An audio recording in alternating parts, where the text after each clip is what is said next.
What's up, everybody? Welcome to Podcast Now Plus. I'm Alex, and in this video, I want to talk about Ahsoka, specifically how I felt very briefly, I guess, in Episode 4, but also my excitement / concern for Episode 5. And I say it that way very specifically and very much on purpose because I actually really liked Episode 4. I actually thought it was the best episode of the series, and it wasn't even close. I actually kind of liked Episodes 1 and 2, did not like 3 literally at all. 4 was a huge bounce back. The fights, the acting, super good. So I want to kind of make that known. But in terms of where we're going for Episode 5, so spoilers, I guess, for the end of Episode 4. Look, seeing Anakin, seeing Hayden Christensen, let's say, because we don't technically know if that's actually Anakin.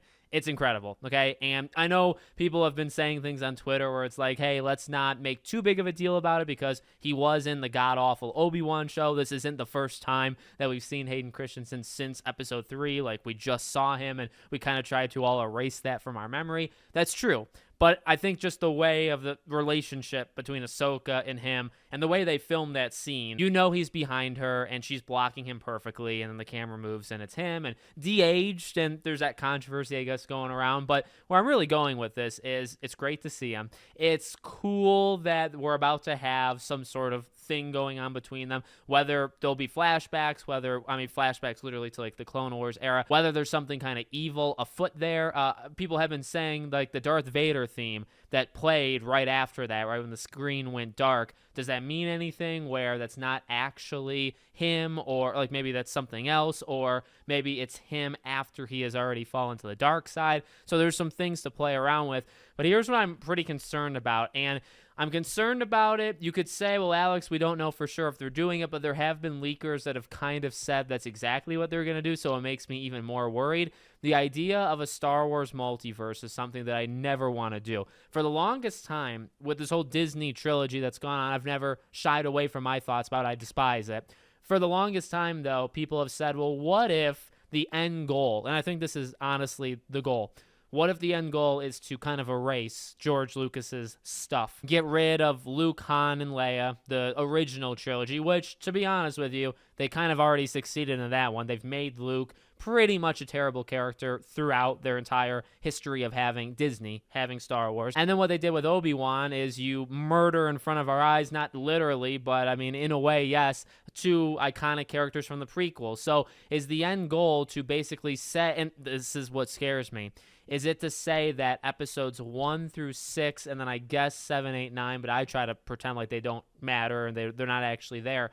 but is the point to say that those things are a multiverse, a one dimension where that happened there, but something else can happen somewhere else? And to be honest with you, it's looking like that's the path. And we've actually had leakers that have talked about, I think My Time to Shine Hello literally said a few days ago that you're going to get a hint of the multiverse in Ahsoka, and then it would be a bigger plot kind of thing later on in the Disney Star Wars kind of canon, that they'd play around with it a little bit more, but they'll only touch upon it a little bit here. That's what terrifies me. Have some cool emotional moments between these two. We've seen quite a bit. We saw Rebels. We've seen now, because they brought back Clone Wars for the final season, like you get to see their final meetup before they split and then before everything kind of falls apart.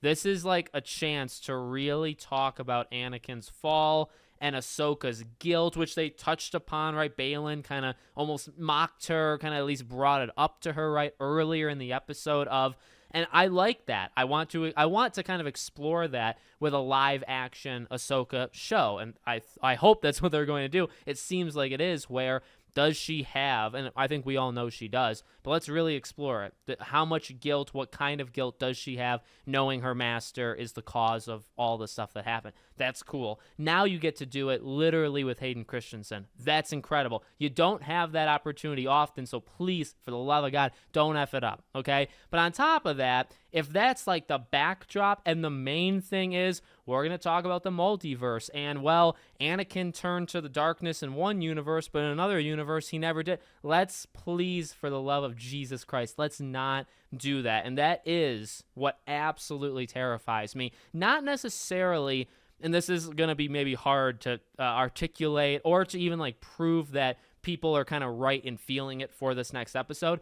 It's not even so much about the next episode, okay? So hopefully I didn't lose people. They'll do it in this next one, in episode 5. And, the part of the reason that people think, they're going to do it in movie theaters, right? Episode 5 is actually, you can go to movie theaters to watch it. What if they change Star Wars kind of forever with this next episode of this show, which would be kind of wild, but honestly, why are they doing movie theater showings of it? Maybe it's because Hayden Christensen, but he was already back for Obi-Wan, so, like, is Ahsoka a more likable character, and do people, like, watch her more than Obi-Wan? That's kind of weird. I really don't know, but the idea is what they do, messing or talking about the multiverse, may not impact episode 5 all that much, all that badly. It might not hurt the season. It might be fine. It actually might not be anything literally at all. But depending on how they do it and what kind of implications they're talking about, if this is the start of Disney kind of stepping their toes in and saying,